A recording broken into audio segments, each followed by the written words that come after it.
Hello and welcome students in third lecture of vector.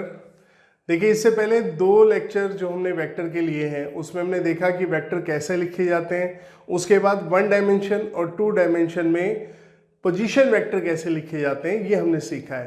तो आज इस लेक्चर में हम लोग अगर हमें कोई पॉइंट थ्री डायमेंशन में दिया हो तो उसका पोजीशन वेक्टर कैसे लिखते हैं ये हम लोग सीखने वाले हैं और बहुत ही आसान है ये। देखिए, चलिए स्टार्ट करते हैं। मान लीजिए मुझे थ्री डायमेंशन में कोई पॉइंट दिया हुआ है।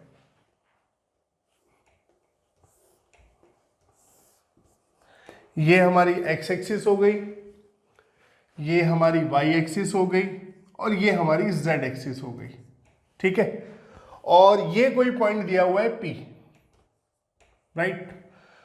तो इसका हम पोजीशन वेक्टर लिखना चाहते हैं। ठीक है, तो इसको सबसे पहले क्या करेंगे, इसके साथ इसको जोड़ देंगे।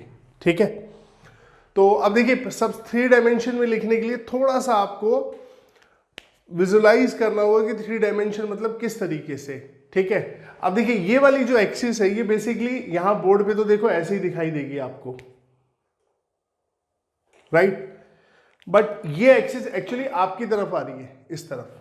ठीक है, तभी तो थ्री डायमेंशन होगा।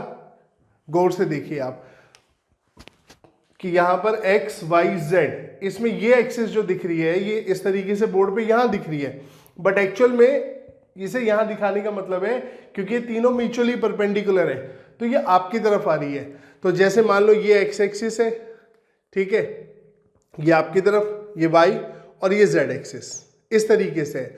आप अपने कमरे में कोई भी कोना देख सकते हैं, जहां भी आप होंगे रूम में, अगर आप किसी रूम में हैं कोई भी कोना देख लीजिए। एक दीवार इस तरफ होगी आपके, एक दीवार इस तरफ होगी और एक नीचे होगी। ठीक है, तो ये अगर मैं बात करूं, देखो ये ऐसे एक दीवार ये हो गई, इस प्लेन को हम लोग क्या कहेंगे, एक्स जेड प्लेन। एक ये आपका फ्लोर हो गया, जमीन। ठीक है, एक ये सामने वाली दीवार हो गई। ठीक है, इस तरीके से। तो ये दीवार जो बोर्ड पे ऐसे दिख रही है इस तरीके से है दीवार। ठीक है, तो सबसे पहले तो ये समझना है आपने।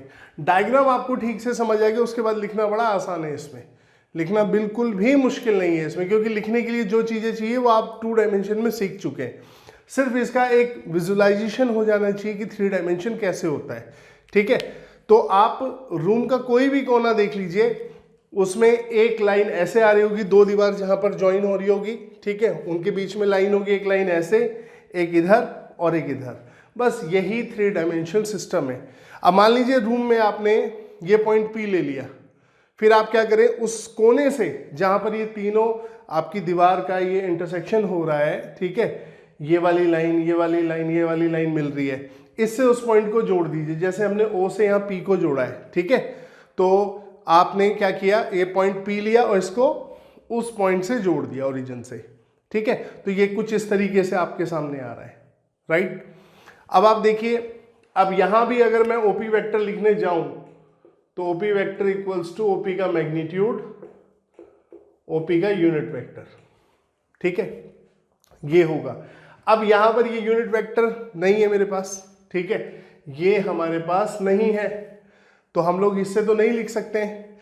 लेकिन यहां पर एक्स एक्सिस, वाई एक्सिस और जेड एक्सिस हमारी नोन एक्सिस है, जिनके बारे में हम जानते हैं। क्या जानते हैं कि भाई इसके अलोंग जो यूनिट वेक्टर है वो आई कैप है, इसके अलोंग जो यूनिट वेक्टर है वो जे कैप है और इसके अलोंग जो यूनिट वेक्टर है वो के कैप है। ठीक है, इसको हम जानते हैं अच्छे से। तो इसी की मदद से, ठीक है, एक्स वाई जेड एक्सिस के अलोंग जो यूनिट वेक्टर्स है आई जे के, हम इसको लिख सकते हैं। ठीक है, इसके यहां पर कोऑर्डिनेट हम मान लेते हैं X comma Y comma Z. ठीक है, कि मान लिया पी के कोऑर्डिनेट जो है वो है X comma Y comma Z है हमारे पास। ठीक है, तो अब देखिए आप क्या करेंगे, यहां पर सबसे पहले एक परपेंडिकुलर ड्रॉप करेंगे एक्स वाई प्लेन में। यहां पर जैसे ये पॉइंट है आपके पास, ये पॉइंट था, आपने ऐसे किया। ठीक है, यहां से परपेंडिकुलर ड्रॉप करेंगे आप जो भी आपका फ्लोर है नीचे उसके ऊपर। ठीक है, तो ये परपेंडिकुलर, ये बेसिकली आपका फ्लोर है। ठीक है, जो फर्श है आपका वो हमने एक्स वाई प्लेन लिया है, तो ये इस फर्श पर क्यू पॉइंट पे जाएगा।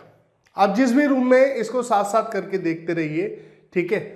तो अब जब आप इसको यहां पर ऐसे परपेंडिकुलर डालेंगे तो ये इस एक्स वाई प्लेन पे यानी कि आपका जो फ्लोर है उस पर क्यू पॉइंट पे मीट करेगा, ठीक है। तो ये क्यू पॉइंट पे मीट कर रहा है। अब यहां पर देखिए अब क्या हुआ यहां पर, अब ये क्यू पॉइंट जो है ये एक्स वाई प्लेन में है, ठीक है। ये क्यू पॉइंट किस में, एक्स वाई प्लेन में। इसका जेड कोऑर्डिनेट 0 हो गया, क्योंकि जब कोई पॉइंट एक्स वाई प्लेन में होगा उसका जेड कोऑर्डिनेट 0 होगा, जब कोई पॉइंट वाई जेड प्लेन में होगा उसका एक्स कोऑर्डिनेट 0 होगा। जैसे कोई पॉइंट इस प्लेन में होता एक्स जेड प्लेन में तो उसका वाई कोऑर्डिनेट 0 होता। अगर कोई पॉइंट जेड वाई प्लेन में होता तो उसका एक्स कोऑर्डिनेट 0 होता, ठीक है ना। तो ऐसे ही ये Q point X Y plane में है तो इसका जेड कोऑर्डिनेट 0 होगा, ठीक है। तो इसके कोऑर्डिनेट होंगे एक्स कॉमा वाई कॉमा 0। ये मैं लाइन साफ कर देता हूं, ठीक है। एक्स कॉमा वाई कॉमा 0, ठीक है। और ये भी साफ कर देते हैं, ठीक है। ये जस्ट मैंने प्लेन समझाने के लिए बनाई थी आपको, ठीक है, कि आप प्लेन समझ जाए। तो अब देखिए यहां पर ये क्यू पॉइंट किस में, क्यू पॉइंट है एक्स वाई प्लेन में, ठीक है। तो इसका z कोऑर्डिनेट क्या होगा 0। तो क्यू के सिर्फ 2 कोऑर्डिनेट हो गए, यानी कि ये समझिए कि जैसे ये पॉइंट था P, इसके x, y, z तीनों कोऑर्डिनेट थे। मैं इसको ऐसे के ऐसे परपेंडिकुलर नीचे ले गया तो कौन सा कोऑर्डिनेट घट रहा है इसका, z वाला। तो z कोऑर्डिनेट जब ये xy प्लेन में चला गया कितना हो गया 0। ना इसका x कोऑर्डिनेट चेंज होगा ना इसका y कोऑर्डिनेट चेंज होगा, ठीक है। तो आप यहां पर देखिए कि यहां पर इसका x और y कोऑर्डिनेट है z0। अब आप क्या करिए इस O से Q को जोड़ दीजिए, ठीक है, क्योंकि हमें ट्रायंगल बनाना है यहां पर, ठीक है। हम लोगों को ट्रायंगल बनाना है। तो ट्रायंगल देखो बन गया OQ, ये बन गया QP और ये है आपका OP। तो अब देखो इन ट्रायंगल OPQ, ठीक है, OPQ। इस ट्रायंगल में ट्रायंगल्स लॉ लगाइए, ट्रायंगल्स लॉ लगाए तो क्या होगा, देखिए OQ plus QP equals to OP, this plus this equals to this. तो हम लिख सकते हैं OP equals to OQ plus QP, ठीक है, इस तरीके से, राइट। तो हमें तो OP लिखना है, तो अब सबसे पहले देखिए OQ लिखना तो हमें आता है क्योंकि ये पॉइंट किस में है, 2 डायमेंशन में। ये तो हमने लास्ट लेक्चर में लिखना सीखा है। OQ कितना हो जाएगा, XI cap plus YJ cap, ठीक है भाई। हमने 2 डायमेंशन में लास्ट लेक्चर में लिखना सीखा है। अगर किसी बच्चे ने पिछला लेक्चर नहीं देखा है तो प्लीज उस लेक्चर को जरूर देख लो, ठीक है। तो अब यहां पर देखिए OQ क्या हो गया, XI cap plus YJ cap, ठीक है। आप इसे आप यूं भी समझ सकते हो, मैं यहां रिवाइज भी कर रहा रहता हूं। जैसे ये पॉइंट यहां पर है, इसको मैं ना अलग से बना के दिखा रहा हूं। देखो यहां पर ये y एक्सिस, ये x एक्सिस, ठीक है। ये जो फ्लोर है आपका, जिस रूम में आप बैठे हैं उसको अपने XY प्लेन लिया है, तो मैं इसको सामने की तरफ बना के दिखा रहा हूं। ये पॉइंट O हो गया, ये पॉइंट Q हो गया, ठीक है। ये वाली लाइन मैंने यहां बना के दिखा दी आपको, ठीक है। इसके कोऑर्डिनेट है x, y, 0, क्योंकि z कोऑर्डिनेट तो इसमें होगा नहीं, क्लियर। XY प्लेन है।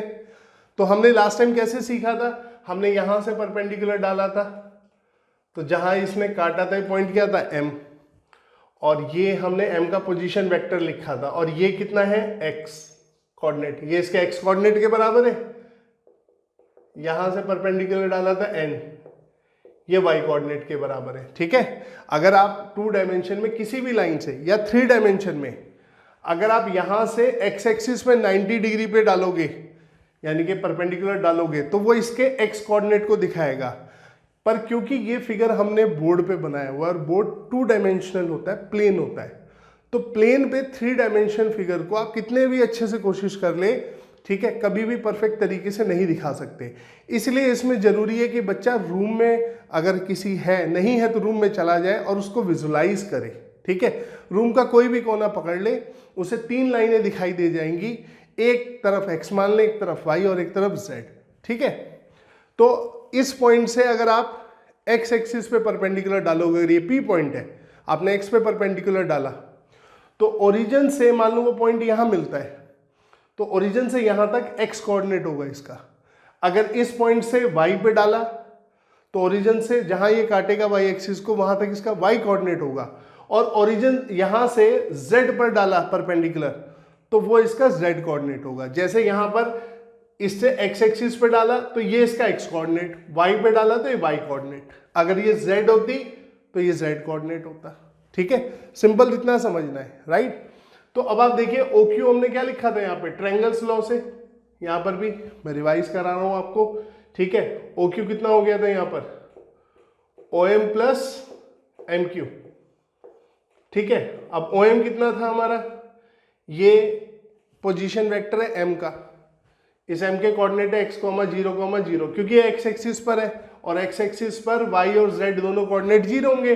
इसी तरह y एक्सिस पे 0, y, 0, y, x और z कोऑर्डिनेट 0 होंगे, केवल y होगा। तो इसका पोजीशन वेक्टर क्या था m का, x i कैप, ये सिखाया था पिछली बार, ठीक है। और MQ मैंने कहा था MQ इक्वल्स होगा ON वेक्टर के, ये इसके, क्यों, क्योंकि नंबर 1 ये दोनों लेंथ में इक्वल है, दूसरी बात ये एक दूसरे के पैरेलल है, ये लास्ट क्लास में मैंने सिखाया है। तो y j कैप यहां पर इसकी जरूरत पड़ रही है, इसलिए मैं इसको रिकॉल करा दे रहा हूं आपको, ठीक है। अब आप देखिए, अगर मैं इस पॉइंट से यहां परपेंडिकुलर डालूं, ये n होगा, और यहां परपेंडिकुलर डालूं तो ये मैंने m मान लिया, ठीक है। तो ये इतना होगा x कोऑर्डिनेट और इतना होगा ये y कोऑर्डिनेट। बिल्कुल देखो, ये मैंने इसलिए नीचे से ऊपर बना के दिखाया आपको, ये x ये y, क्या किया था मैंने, Q से यहां पे परपेंडिकुलर डाला, ठीक है, क्लियर। अच्छा दूसरी बात, ये एंगल कितना होगा, यहां पर एंगल की बात करें हम, एंगल PQO कितना होगा यहां पर, 90 डिग्री, ठीक है। क्योंकि मैंने कहा था परपेंडिकुलर ड्रॉप करना है P से, ठीक है, यानी कि XY प्लेन पर परपेंडिकुलर ड्रॉप करना है, क्लियर। तो जब परपेंडिकुलर ड्रॉप किया तो ये OQ के साथ 90 डिग्री पे होगा। अब इसका बेसिक क्या है, ये भी ध्यान से सुन लो, बड़े ध्यान से इस बात को सुनना, बहुत जगह इस्तेमाल होती है। देखिए अगर ये कोई प्लेन है, ठीक है, 2 डायमेंशन प्लेन है, और ये लाइन है, अगर ये लाइन इस प्लेन के परपेंडिकुलर है, जैसे मार्कर है, ये मार्कर इस बोर्ड के परपेंडिकुलर है, ठीक है, तो प्रॉपर्टी ये है कि इस प्लेन में जितना भी कुछ है, जितनी भी लाइनें हैं, ये सबके परपेंडिकुलर होगा। If a line is perpendicular to a plane, then that line will also be perpendicular to all the lines contained by that plane। अगर एक लाइन किसी प्लेन के परपेंडिकुलर है तो वो उस प्लेन में जितनी लाइनें हैं सबके परपेंडिकुलर होगी। फॉर एग्जांपल देखो, ये इसके परपेंडिकुलर है, यहां पे रखूं तो एंगल कितना आएगा, 90 डिग्री, यहां रखूं तो कितना आएगा, 90, यहां रखूं तो कितना आएगा, 90, ठीक है। तो इसको ध्यान रखना है, बड़ा इंपॉर्टेंट है, ये बहुत जगह इस्तेमाल होता है आपका, कि अगर कोई लाइन किसी प्लेन के परपेंडिकुलर है, सिंपल सा है, तो वो लाइन उस प्लेन में जितनी लाइनें हैं उनके भी परपेंडिकुलर होगी। आप अपनी नोटबुक पे अपने पेन को ऐसे रख के देख लीजिए, और नोटबुक में कुछ भी लिख लो, किसी के ऊपर भी रखो, 90 डिग्री एंगल बनेगा, सिंपल इतना है, ठीक है। अब देखो ऐसा क्यों हुआ, PQO 90 डिग्री क्यों है भाई, ये इसके है। अब देखो PQ perpendicular to XY plane, ठीक है, PQ किसके परपेंडिकुलर है, XY प्लेन के, हमने डाला ही परपेंडिकुलर था, राइट, जो XY प्लेन को Q पे मिलता है। और OQ लाइन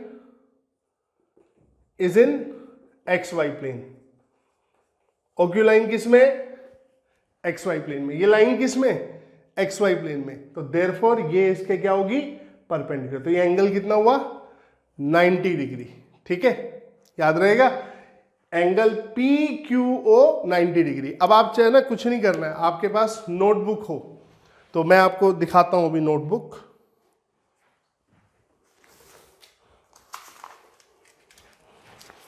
देखिए ये मेरे पास नोटबुक है, राइट, ठीक है। ये मान लो एक्स एक्सिस है, ये वाई एक्सिस है, और ये मेरी जेड एक्सिस है, ठीक है। कोशिश करिए, मैं कोशिश कर रहा हूं कि आपको वो समझा दूं, ठीक है। ये मेरी जेड एक्सिस है, तो जेड एक्सिस में लगा के नहीं देख पाऊंगा, ठीक है। बस ये समझ लिए ऐसे जा रही है जेड एक्सिस।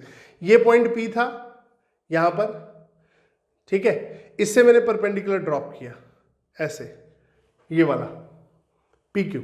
तो मैंने जब परपेंडिकुलर ड्रॉप किया तो ये मैंने यहां पर फुट ऑफ द परपेंडिकुलर बना दिया क्यू, ये वाला, ठीक है। ये और ये ओरिजिन है मेरी, ये मेरी एक्स एक्सिस इधर, और इधर मेरी वाई एक्सिस। तो मैं इसको ऐसे मिलाऊंगा, देखिए ओ क्यू, ये ऐसे ओरिजिन से, ये ऐसे है, ठीक है सिस्टम। ये एक्स एक्सिस, ये वाई एक्सिस, और ये आपकी तरफ जेड एक्सिस। तो ये देखिए ओ क्यू ऐसे जा रहा है, करेक्ट।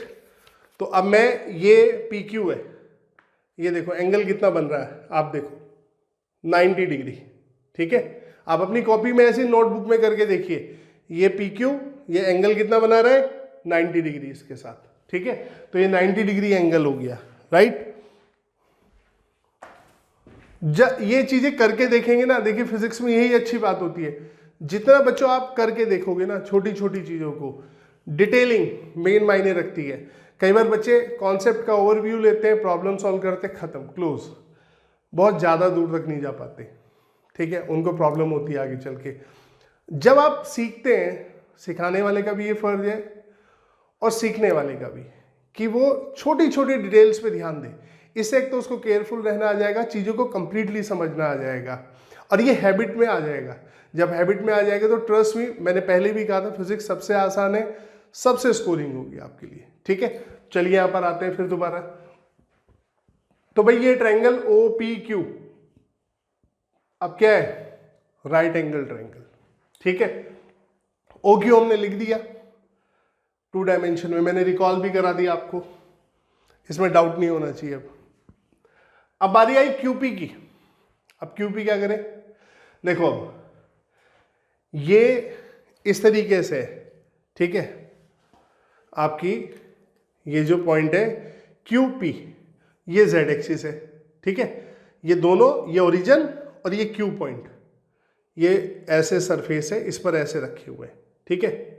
तो अब आप देखो, अगर मैं यहां से पी पॉइंट से इस जेड एक्सिस पे परपेंडिकुलर डाल दूं, मैंने अभी बताया था ना, पी पॉइंट से जिस एक्सिस पर आप परपेंडिकुलर डालोगे, ओरिजिन से लेके वहां जहां वो उस पॉइंट को टच करेगा, कट करेगा इस एक्सिस को, ये इसका ये वाला जेड कोऑर्डिनेट हुआ, ये जेड कोऑर्डिनेट। ये आपने छोटी क्लास में सीखा भी है कि परपेंडिकुलर डाल दो तो एक्स, ये वाई, ठीक है। तो अब ये जेड कोऑर्डिनेट हुआ OL। अब एक खास बात देखिए आपने कि ये पी क्यू और ये जेड एक्सिस, और इससे परपेंडिकुलर ऐसे गया यूं पैरेलल इस तरीके से, ठीक है। तो ये basically O Q P L, ये मैंने एल लिया है, ठीक है। ये क्या बन गया, एक रेक्टेंगल बन गया। क्या बन गया, रेक्टेंगल। कैसे, दोबारा से देख लो, ये एंगल 90 डिग्री, क्यों, क्योंकि Z axis X Y plane के परपेंडिकुलर होती है, Z axis X Y plane के परपेंडिकुलर होती है। O Q line X Y plane में, therefore Z axis O Q के भी परपेंडिकुलर है, ठीक है, clear. P Q already prove कर चुके हम कि ओ क्यू के परपेंडिकुलर है, तो भाई दोनों परपेंडिकुलर है इस लाइन के, तो क्या बनेगा फिर, और यहां से हमने परपेंडिकुलर डाला है ऐसे, तो क्या बनेगा, रेक्टेंगल। क्या बनेगा, रेक्टेंगल। तो ये O Q P L rectangle है। रेक्टेंगल की अपोजिट साइड्स क्या होती हैं, इक्वल इन लेंथ। तो क्यूपी और OL दोनों लेंथ में इक्वल है, ठीक है, लेंथ में इक्वल है और एक दूसरे के क्या है, पैरेलल। आपको QP लिखना नहीं आता ना, पर आपको OL लिखना तो आता है। क्यों, L के कोऑर्डिनेट क्या हो जाएंगे, 0, 0, Z। Z एक्सिस पर है, Z एक्सिस पे x और y कोऑर्डिनेट दोनों 0 होंगे, तो ये आपका क्या हो गया, ठीक है, Z के बराबर हुआ। तो OL लिखना हम जानते हैं, तो अब आप क्या लिख सकते हो, QP vector equals to OL vector. QP vector equals to OL vector, ठीक है। और ये OL वेक्टर कितना हुआ, L का पोजीशन वेक्टर, ओरिजिन के रिस्पेक्ट में L का पोजीशन वेक्टर, L के कोऑर्डिनेट क्या है 0,0,z, तो पॉजिटिव z एक्सिस पर है, तो क्या हुआ zk कैप, ठीक है। अब मैं इसको दोबारा से लिखता हूं, कैसे लिखता हूं देखो, therefore OP equals to OQ, मैं OQ की जगह लिख देता हूं यहां पर, देखो OQ किसके इक्वल था, OM प्लस MQ की जगह क्या लिख सकता हूं मैं, ON, ठीक है, OM प्लस ON, यानी कि इसका पोजीशन वेक्टर इसका पोजीशन वेक्टर का सम, ठीक है। तो मैं OQ की जगह लिख देता हूं, ये xi कैप क्या है, OM वेक्टर, ठीक है, ये xi कैप है और ये yj कैप है, ठीक है, समझ गए। यहां पर इस पॉइंट का पोजीशन वेक्टर xi कैप है और इस पॉइंट का पोजीशन वेक्टर n का ये क्या है, yj कैप, ठीक है। तो OQ की जगह मैं लिख देता हूं OM प्लस ON, ठीक है, करेक्ट। अब आप देखिए, और QP की जगह मैं क्या लिख देता हूं, OL, ये लिख दिया, ठीक है। अब आपने यहां पर देखा था जब हमने इसको सीखा था, तो हमने कहा था कि ये देखो ये कैसे आ रहा है M, इसलिए मैं बच्चों आपसे कह रहा हूं बार बार कि पिछला लेक्चर जरूर देख ले, अगर किसी ने ना देखा हो, आपकी कनेक्टिविटी सही से बनेगी। हालांकि मैं रिकॉल करा रहा हूं पर कनेक्टिविटी अच्छी बन जाएगी। तो ये यहां पर Q वेक्टर जिसके कोऑर्डिनेट x, y, 0 है, ये बेसिकली किसका सम आ रहा है, OM position vector along x axis, ठीक है, plus position vector along y axis, इसका पोजीशन वेक्टर जो m का है वो उसका सम और इसका सम, ठीक है। तो OQ equals to OM vector plus ON vector, ठीक है। तो इस तरीके से आ रहा था। तो इसी तरह हमने देखा OP कैसे आ रहा है, देखिए OP ऐसे आ रहा है,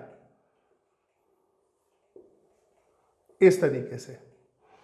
ये हो गया xi कैप, जो xi कैप किसके इक्वल है, OM वेक्टर के, पोजीशन वेक्टर ऑफ M, ठीक है।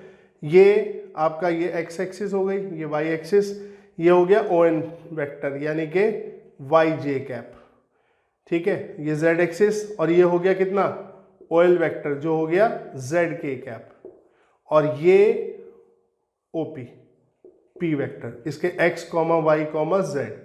तो OP वेक्टर किसके इक्वल आ रहा है, xi cap plus yj cap plus zk cap, ठीक है। तो आप देखिए यहाँ पे इसे क्या लिखेंगे अब OP वेक्टर को, OM की जगह हम लिखेंगे xi कैप, ठीक है, यहाँ पर मैंने बताया हुआ है, ठीक है, ये xi कैप हो गया, ये वहाँ पर yj कैप भी लिख देते हैं, ठीक है, और इसका रीजन ये बताया था नीचे। तो xi कैप yj कैप, तो ON yj कैप, और ये आपका क्या हो गया, हमने यहाँ पर OM नहीं लिखा था, OM और लिख के बता देते हैं, ये हो सकता है हम OM ही लिखना चाह रहे होंगे, तो OM आपका हो गया xi कैप, यहाँ लिख के बताते हैं, ठीक है। तो अब आप देखिए यहाँ पर OP कितना हो गया, xi कैप OM की जगह, ON हो गया yj कैप और OL हो गया zk कैप, ठीक है, ये आ गया आपका OP equals to xi cap plus yj cap zk cap.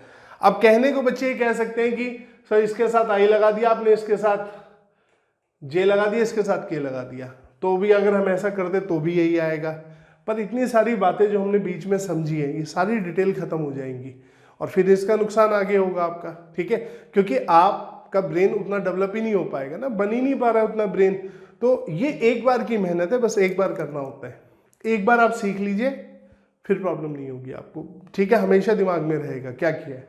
तो अब आप ये देखिए, मैं ये भी कह सकता हूं यहां पर कि OP का, ठीक है, जो पोजीशन वेक्टर है वो simple xi cap plus yj cap plus zk cap इस कोऑर्डिनेट के बेस पे लिखा जा सकता है।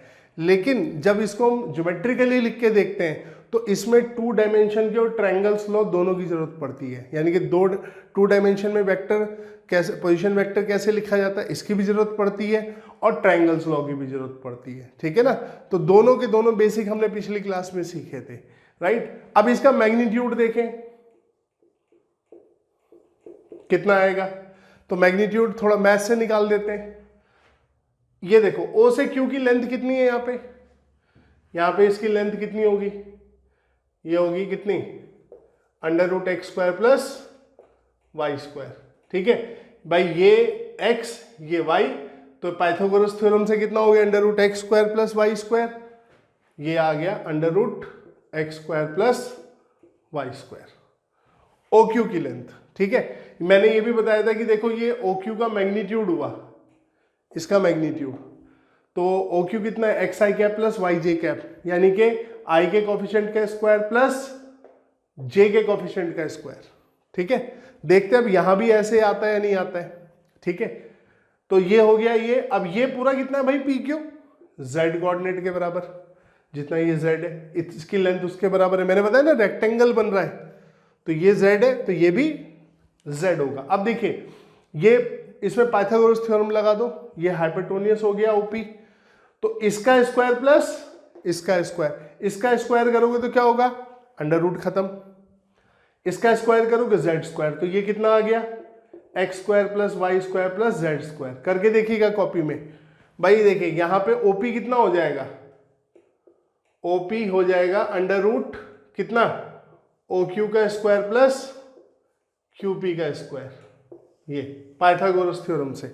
ठीक है, हाइपोटेन्यूस है तो इसका स्क्वायर क्या है, X square plus Y square, इसका स्क्वायर जेड स्क्वायर, तो कितना आ गया, X square plus Y square plus Z square, तो यहां लिख देते हैं।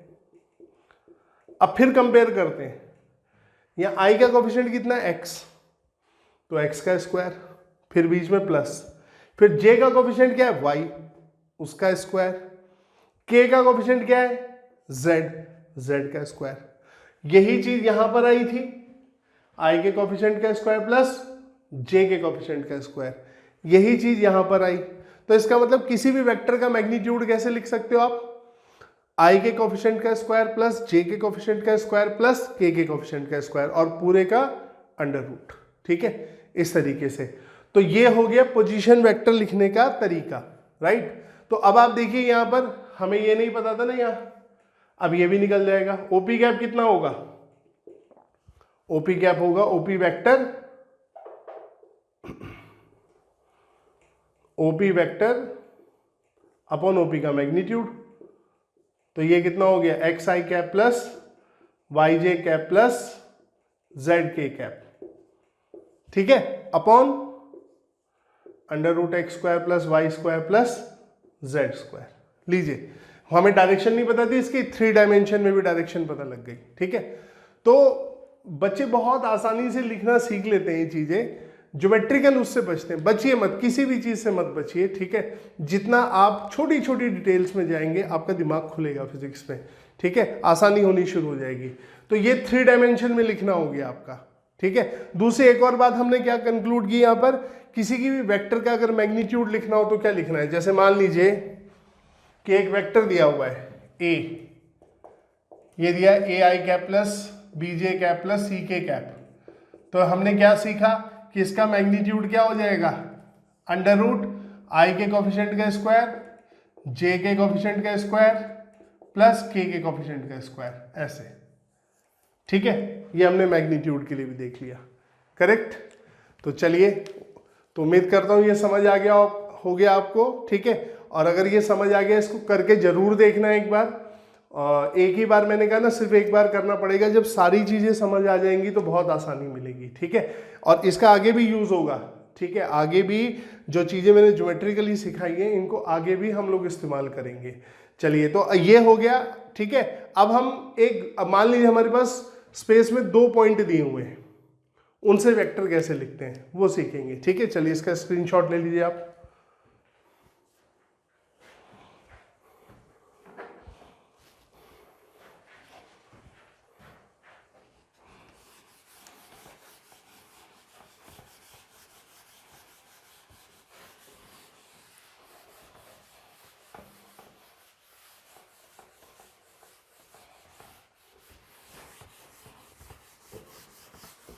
अब देखिए, हमने शुरुआत की थी जब वेक्टर शुरू किया था ए बी वेक्टर से।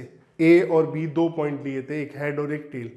फिर दोबारा से उन्हीं को लेते हैं। अब पॉइंट की हमें क्या होगी, कोऑर्डिनेट्स वगैरह कुछ दिए होंगे, पोजीशन वेक्टर दिए होंगे, कोऑर्डिनेट्स दिए होंगे। ठीक है, तो आई जे के की फॉर्म में कैसे लिखते हैं वेक्टर्स को जब 2 पॉइंट दिए हो, तो वो लिखना देखेंगे। उन पॉइंट्स के या तो कोऑर्डिनेट्स दिए जाएंगे या पोजीशन वेक्टर दिए जाएंगे। ठीक है, मैं दोनों तरीके से समझाता हूं आपको। देखिए, मान लीजिए 3 डायमेंशन में सबसे पहले तो एक, जब भी 3 डायमेंशन की बात आए ना, तुरंत अगर आप रूम में बैठे हो कमरा पकड़ लो। ठीक है, टेबल पे बैठे हो तो टेबल के कोने पे पेन ऐसे लगा दो।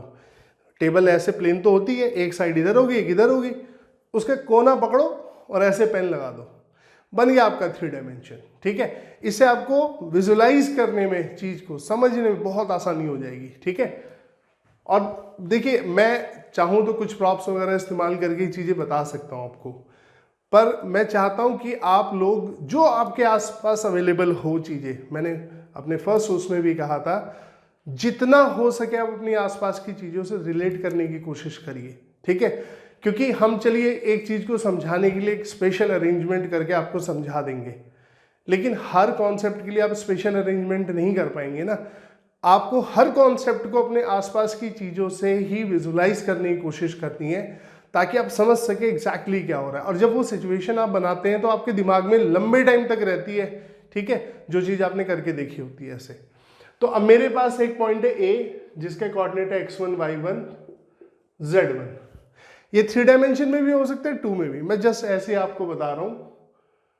ये पॉइंट है बी, x2 y2 z2।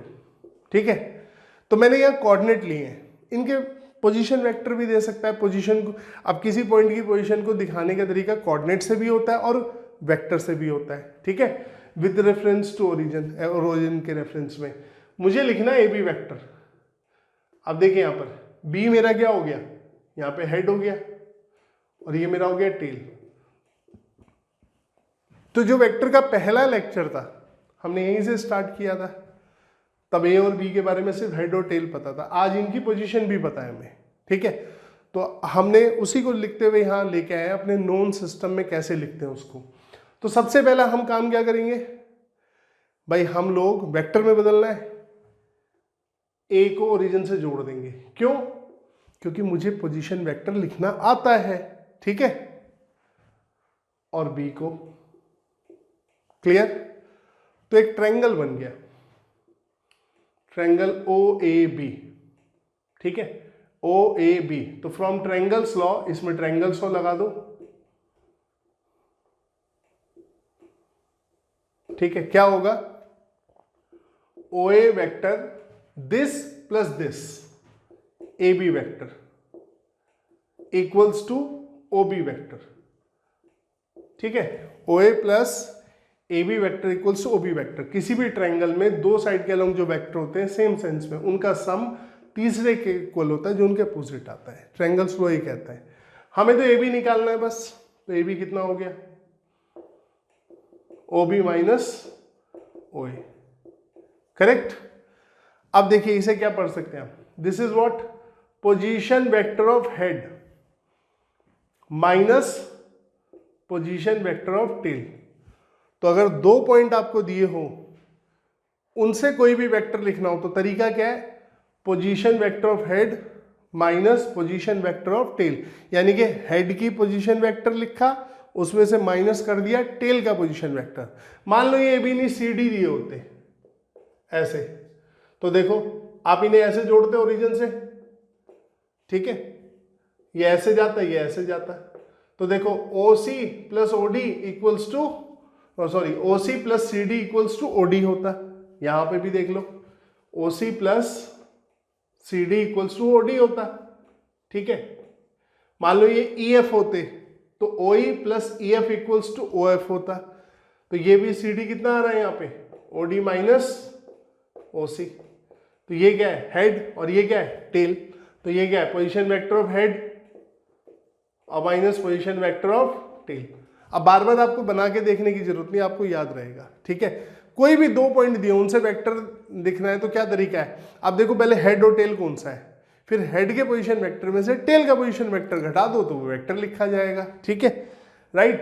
तो चलिए अब देखिए यहां पर कितना हो जाएगा, ए बी, ओ बी कितना हो जाएगा, बी का position vector x2 i cap plus है ना y2 j cap plus z2 k cap. तो x2 i cap plus y2 j cap plus z2 k cap, ठीक है जी, माइनस ए का पोजीशन वेक्टर कोऑर्डिनेट क्या है x1 y1 z1, ठीक है, तो x1 i cap plus y1 j cap plus z1 k cap, ठीक है जी, ये हमने लिख दिया। अब आप देखिए ए बी वेक्टर, अब आप सब्ट्रैक्ट कर दीजिए, क्या होगा, आई कैप वाले आई वाले में से, जे वाले में से और के वाले में से, तो ये हो गया x2 minus x1 I cap, फिर y2 minus y1 j cap और z2 minus z1 k cap. लीजिए ये हमने वेक्टर लिख दिया। जब हमें दो पॉइंट के कोऑर्डिनेट्स पता हो या पोजीशन वेक्टर पता हो, पोजीशन वेक्टर पता हो तो भी हम सीधा लिख देंगे, ठीक है, तो यहां कोऑर्डिनेट पता थे तो कोऑर्डिनेट से पोजीशन वेक्टर में बदला उनको, ठीक है। अब ए बी का मैग्नीट्यूड कितना होगा, इसकी लेंथ, तो देखो लेंथ भी लिख देते हैं। अब ये 3 डायमेंशन में आपने I am sure 10th class में 2 डायमेंशन में डिस्टेंस फॉर्मूला पढ़ा था। 3 डायमेंशन में डिस्टेंस फॉर्मूला क्या होता है, जब 2 पॉइंट दिए हो और उनके कोऑर्डिनेट्स दिए हो, तो 3 डायमेंशन में, ठीक है, क्या हो जाएगा, क्योंकि 3 डायमेंशन में तीनों कोऑर्डिनेट होंगे कम से कम एक पॉइंट के, ठीक है। देखिए अब आई का कोफिशिएंट क्या है यहाँ, x2 माइनस x1, मैंने कहा था ना आई के कोफिशिएंट का स्क्वायर प्लस जे के कोफिशिएंट का स्क्वायर प्लस के, इससे पहले हमने जो बताया है, तो आई का कोफिशिएंट क्या है x2 माइनस x1, इसका स्क्वायर, जे का कोफिशिएंट क्या है y2 माइनस y1, इसका स्क्वायर, प्लस के का कोफिशिएंट क्या है z2 माइनस z1 का स्क्वायर। लीजिए ये मैग्नीट्यूड आ गया, ठीक है, और साथ साथ ये 3 डायमेंशन में डिस्टेंस फॉर्मूला भी है आपका, ठीक है। 3 डायमेंशन में डिस्टेंस फॉर्मूला ऐसे होता है, अभी तक आपने पढ़ा होगा under root x2 minus x1 का square plus y2 minus y1 का स्क्वायर, तो अगर z1 और z2 कोऑर्डिनेट आ गए तो z2 माइनस z1 का स्क्वायर, ठीक है। अब आप देखिए इस लाइन के अलोंग डायरेक्शन क्या होगी, यानी कि इसका यूनिट वेक्टर, ठीक है, वो भी आप लिख सकते हैं। आप कैसे लिख सकते हैं, देखिए ए बी वेक्टर कैसे लिखा जाएगा, ए बी का मैग्नीट्यूड, ए बी का कैप, फर्स्ट क्लास में सीखा है, ठीक है। तो ए बी कैप क्या होगा, A B vector upon A B का मैग्नीट्यूड। और वैसे भी अब ध्यान रखो, किसी भी वेक्टर का अगर आपको यूनिट वेक्टर निकालना हो, डायरेक्शन वेक्टर निकालना हो, तो क्या करना होता है, उस वेक्टर को उसके मैग्नीट्यूड से डिवाइड कर दो, ठीक है। ये चीज हमेशा नीचे आती है, तभी तो यूनिट वेक्टर बचता है इधर, ठीक है, सिंपल सा ये याद रखिए।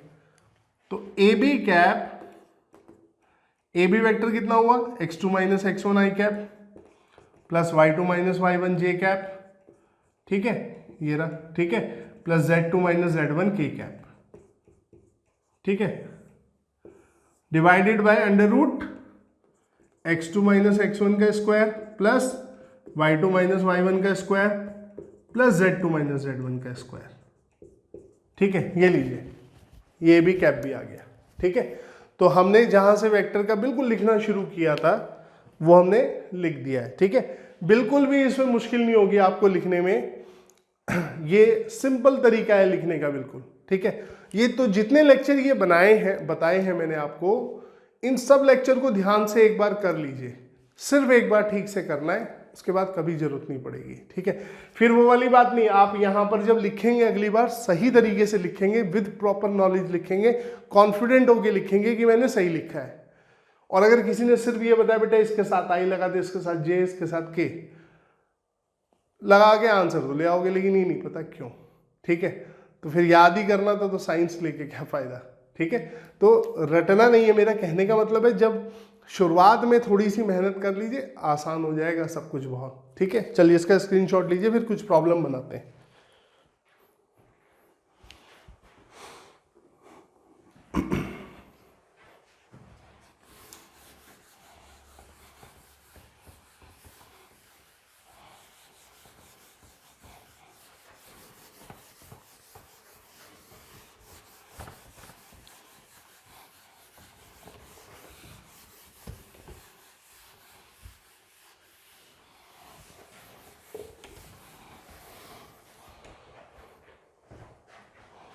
अब देखिए हमें जैसे मान लीजिए कि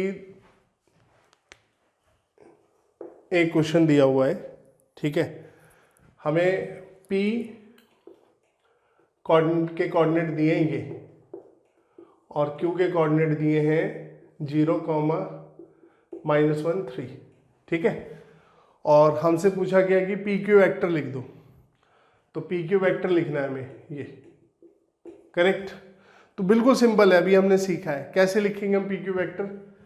PQ वेक्टर लिखने का तरीका है position vector of head which is Q here and position vector of tail which will be P, ठीक है।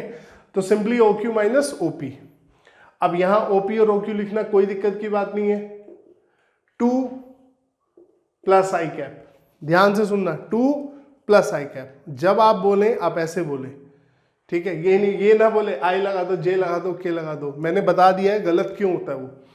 -1, ठीक है, ये -1 है, तो -1 का मतलब क्या हुआ कि 1 नेगेटिव वाई एक्सिस पे, तो 1 माइनस जे कैप, यानी कि -j कैप, ठीक है। अब हो सकता है कुछ बच्चे कहे सर आप बार बार ये क्यों ऐसे बोल रहे हो, ये तो जे लगा तो -j कैप ही होगा, ठीक है। पर हम जो सही है वो सही है, ठीक है। हम सही को ही बोले तो ज़्यादा अच्छा होगा।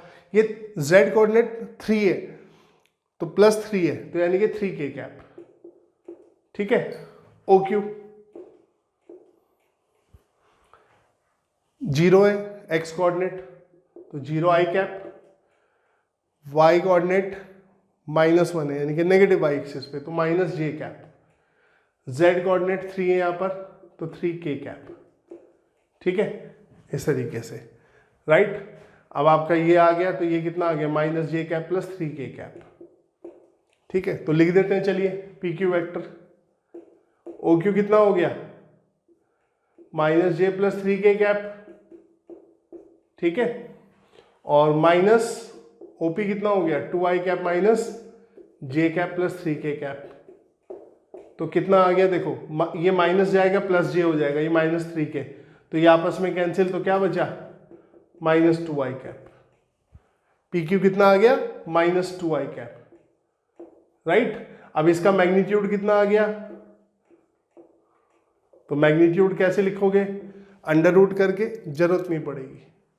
अंडर रूट कब करते, जब j और k भी होते। यहाँ तो सीधा है, वेक्टर कैसे लिखा था, उसका मैग्नीट्यूड उसकी डायरेक्शन, तो यहाँ मैग्नीट्यूड 2 है और डायरेक्शन क्या है, -i कैप, यानी कि अलोंग नेगेटिव x एक्सिस, ठीक है। अगर आपको बेसिक ध्यान है मैग्नीट्यूड इनटू डायरेक्शन, तो बेसिकली ये यूं लिखा है, तो ये बताता है मैग्नीट्यूड कितना है 2, किसके अलोंग, ठीक है, नेगेटिव x एक्सिस, ठीक है, यहां पर इसके पैरेलल है आपका, राइट। तो ये PQ 2 आ गया आपका। तो अगर PQ की डायरेक्शन पूछता है हमसे, PQ कैप पूछ लेते हैं यहां पर, तो क्या बोलते हैं हम, -i कैप, ठीक है। इसको बोला जाता है, देखो इसको इससे डिवाइड कर दो। वैसे तो यहाँ पे साफ ही दिख गया, कंपेयर कर लो इसे, ठीक है। इसे कंपेयर करोगे तो 2 into -i cap, -i cap इसका डायरेक्शन वेक्टर, नहीं तो ऐसे लिख दो PQ वेक्टर अपन mod PQ, या खाली PQ लिख सकते हो उसकी जगह। तो ये कितना है, -2i कैप, और ये कितना है 2, 2 से 2 कैंसिल, क्या आ गया, -i कैप, ठीक है। तो बिल्कुल सीधा सीधा है। इस तरह की अगर हम देखें, ये बस मैं बेसिक क्वेश्चन आपको फॉर्मूले प्रैक्टिस के लिए बता रहा हूँ, ठीक है। तो कितना आसानी से हो जाता है, कुछ भी डिफिकल्टी नहीं, ठीक है। चलिए एक और देखते हैं, क्वेश्चन और बनाते हैं।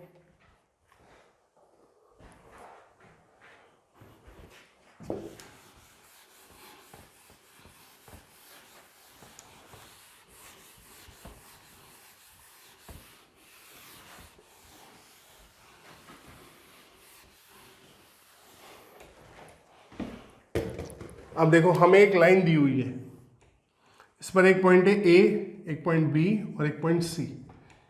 A के कोऑर्डिनेट है हमारे, मान लीजिए 2, 1, 3, इसके कोऑर्डिनेट है -1, 4, 7, ठीक है, ये दिया हुआ है। और ये अल्फा डिस्टेंस पर है A पॉइंट से, ठीक है। अल्फा की बजाय चलो ले लेते हैं 8 यूनिट डिस्टेंस पर, ठीक है। A से C 1 यूनिट पर है, और ये तीनों पॉइंट कोलिनियर हमने बोल दिए कि तीनों पॉइंट एक ही लाइन पे लाई करते हैं, ठीक है। तो हमसे पूछा गया find AC cap AC vector, इसका यूनिट वेक्टर भी बताना है और ये भी बताना है, ठीक है। अब आप देखिए AC वेक्टर कैसे लिखा जाएगा। AC वेक्टर लिखा जाएगा मॉड AC। अच्छा, इसको आप चाहो ना ऐसे भी लिख सकते हो खाली AC कैप, इससे कोई फर्क नहीं पड़ेगा, ये क्योंकि डिस्टेंस को ही बता रहा है, पर ये ऐसे थोड़ा अच्छा लगता है, ठीक है। आपकी मर्जी, जो आपको सही लगे। अब AC vector mod AC given है 8 यूनिट, ये मॉड AC कितना गिवन है, A से C का 8 यूनिट गिवन है, 8 यूनिट डिस्टेंस है, ठीक है। तो ये 8 हो गया, तो हमें AC कैप चाहिए। अब AC कैप कैसे निकाले, तो देखो AC वेक्टर पैरेलल है AB वेक्टर के, तो यहां पर डायरेक्ट AC के बारे में ना देखे पर AB के बारे में दिया है, पर ये तीनों पॉइंट कोलिनियर है, तो AC वेक्टर, ठीक है, किसके पैरेलल है आपका, AB वेक्टर के। ये क्वेश्चन सिर्फ समझाने के लिए है, ठीक है, जस्ट कि अगर 3 पॉइंट एक लाइन पे, कोऑर्डिनेट हमने रैंडम लिए हैं, ठीक है। तो AC वेक्टर पैरेलल है AB वेक्टर के, सो देयरफॉर दो वेक्टर जब पैरेलल होते हैं तो उनके यूनिट वेक्टर क्या होते हैं, इक्वल होते हैं। फर्स्ट क्लास में बताया था प्रॉपर्टीज में, ठीक है, कि अगर दो वेक्टर इक्वल पैरेलल होते हैं तो उनके यूनिट वेक्टर इक्वल होते हैं। तो आप अगर AB कैप निकाल लो तो AC कैप आ जाएगा, ठीक है। चलो AB कैप निकालते हैं। कैसे निकालेंगे AB कैप, AB का वेक्टर, AB का मैग्नीट्यूड, सिंपल, ठीक है, यही करना है हमने। तो AB कैप AB वेक्टर, तो यहां पे भाई देखो B का पोजीशन वेक्टर माइनस A का पोजीशन वेक्टर, तो डायरेक्ट कर सकते हैं x2 माइनस x1, तो 2 minus minus 1 I cap, x2 minus x1, y2 minus y1, 1 minus 4 j cap, और z2 माइनस z1, 3 माइनस 7, ठीक है। ये अभी इससे पहले यही सीखा है हमने। क्या करना है, इसके पोजीशन वेक्टर में से इसका पोजीशन वेक्टर घटा देना, क्योंकि B यहां पर क्या है, हेड, और A क्या है, टेल, ठीक है। तो हेड का क्या हो गया, 2i cap plus j cap plus 3k cap, इसका कितना होता है, minus i cap 4j cap 7k cap, तो इसमें से लेस होता, तो मतलब x2 minus x1 i cap plus y2 minus y1 j cap plus z2 minus z1 k cap, तो ये हमने लिख दिया। और नीचे, ठीक है, इसका मैग्नीट्यूड, तो 2 माइनस माइनस प्लस 1 कितना होगा, ये इन्हीं का स्क्वायर करना है, ये 3 का स्क्वायर, ठीक है। अगर कहीं माइनस साइन आ जाता है, जैसे इसमें आ गया -3, तो इसे ब्रैकेट लगा के स्क्वायर करना, ठीक है। ऐसे नहीं कि इसे माइनस कर दो, ये कभी माइनस नहीं होगा, ये प्लस ही रहेगा, तो -3 का स्क्वायर, ये -4, तो -4 का स्क्वायर। तो अगर नेगेटिव आता है ब्रैकेट लगा के स्क्वायर करो, इस साइन को नहीं बदलना है, ठीक है। तो AB कैप कितना हुआ, ये हो गया 3i cap minus 3j cap और माइनस 4k कैप, और डिवाइडेड बाय ये कितना हो गया 9, 18 और 16 कितना हो गया आपका 34, ठीक है। देखिए ये तो 9 हो गया, ये भी 9, 18 हो गया, 18 और 16 कितना हो गया 34, रूट 34। तो अब यहां पर रख देते हैं इसको इसकी जगह, तो AC वेक्टर कितना हो गया, AC वेक्टर हो गया 8 into 3i cap minus 3j cap minus 4k cap और रूट 34, ये लीजिए, ठीक है। तो ये हमारा आंसर आ गया, ठीक है। तो AC वेक्टर कितनी आसानी से लिख दिया हमने, बिल्कुल भी डिफिकल्टी नहीं हुई इसमें, ठीक है। तो इसी तरह हम लोग वेक्टर लिखना एक बार सीख जाएंगे तो हमें बहुत आसानी होगी, बिल्कुल भी मुश्किल नहीं होगी, ठीक है। एक और चीज इसमें हम जो है देखें, यहाँ पर देखिए, जैसे यहाँ पर हम लोगों ने, ठीक है, AB 2 पॉइंट थे हमारे पास, हेड, ठीक है, B हेड था और A हमने टेल लिया AB में। तो यही चीज पलट के वो क्या कर सकता है, सी के कोऑर्डिनेट दे दे ऐसे, देखो ए सी, ठीक है, और बी को बीच में दे दे, कोई फर्क नहीं पड़ेगा इस पे, ठीक है, as long as they are lying on the same line, ये तीनों पॉइंट सेम लाइन पे पड़े हों। जैसे इसके कोऑर्डिनेट दे दिए मान लीजिए आपको 2 7, 4, इसके दे दिए -1 3 9, और यहां से यहां तक अल्फा दे दिया डिस्टेंस, या 2 यूनिट दे दिया ये, तो इसको लिखने में भी कोई दिक्कत नहीं आनी चाहिए, जरूरी नहीं कि बाद में हो, ये पहले भी हो सकता है। तो इसे भी कैसे लिख दोगे आप, A B vector equals to कैसे लिखोगे, ए बी का मैग्नीट्यूड और ए बी का कैप, या ए बी का मैग्नीट्यूड और ए बी कैप किसके इक्वल होगा, ए सी कैप के। तो आप ए और सी जिसके कोऑर्डिनेट नोन है उससे आप इजीली निकाल सकते हो इसको, ठीक है। तो आई एम श्योर आप ए सी कैप लिख लेंगे, इसको करके देखिएगा, राइट। तो ये वेक्टर का हमारा थर्ड लेक्चर था जिसमें हम लोगों ने, ठीक है, आई जे के की फॉर्म में वेक्टर्स को लिखना सीखा है। नेक्स्ट टॉपिक हमारा जो वेक्टर में स्टार्ट होगा एडिशन ऑफ वेक्टर होगा, ठीक है। एडिशन ऑफ वेक्टर्स होगा, रिजॉल्व करना सीखेंगे, एडिशन सब्ट्रैक्शन, फिर रिजॉल्व करना सीखेंगे, प्रोजेक्शन लेना सीखेंगे, आगे प्रोडक्ट्स आ जाएंगे। तो अभी 4-5 क्लासेस इसमें है, लेकिन यकीन मानिए अगर आपने वेक्टर में अभी मेहनत कर ली तो आपको फिजिक्स में बहुत आसानी होगी, बहुत जगह आप लोग बहुत इजीली सॉल्व कर पाएंगे जहाँ भी वेक्टर का इस्तेमाल होगा। और दूसरी जो सबसे बड़ी बात यह है कि हम लोग का अगर जो फिजिक्स को समझने और करने के लिए जो बेसिक टूल्स है, अगर वो एक बार हमारे मजबूत हो गए तो समझो 1/4 काम तो हमारा खत्म ही हो गया। मैंने कितने बच्चों को देखा है वो 12th तक में पहुंच जाते हैं और वेक्टर्स में स्ट्रगल करते रहते हैं। आप एक बार सारे लेक्चर मेरे क्वांटिटी में देखते जाइए, आपको वेक्टर परेशान नहीं करेगा बिल्कुल भी, ठीक है। चलिए फिर मिलते हैं नेक्स्ट क्लास में, आप इसका स्क्रीनशॉट ले सकते हैं। Thank you.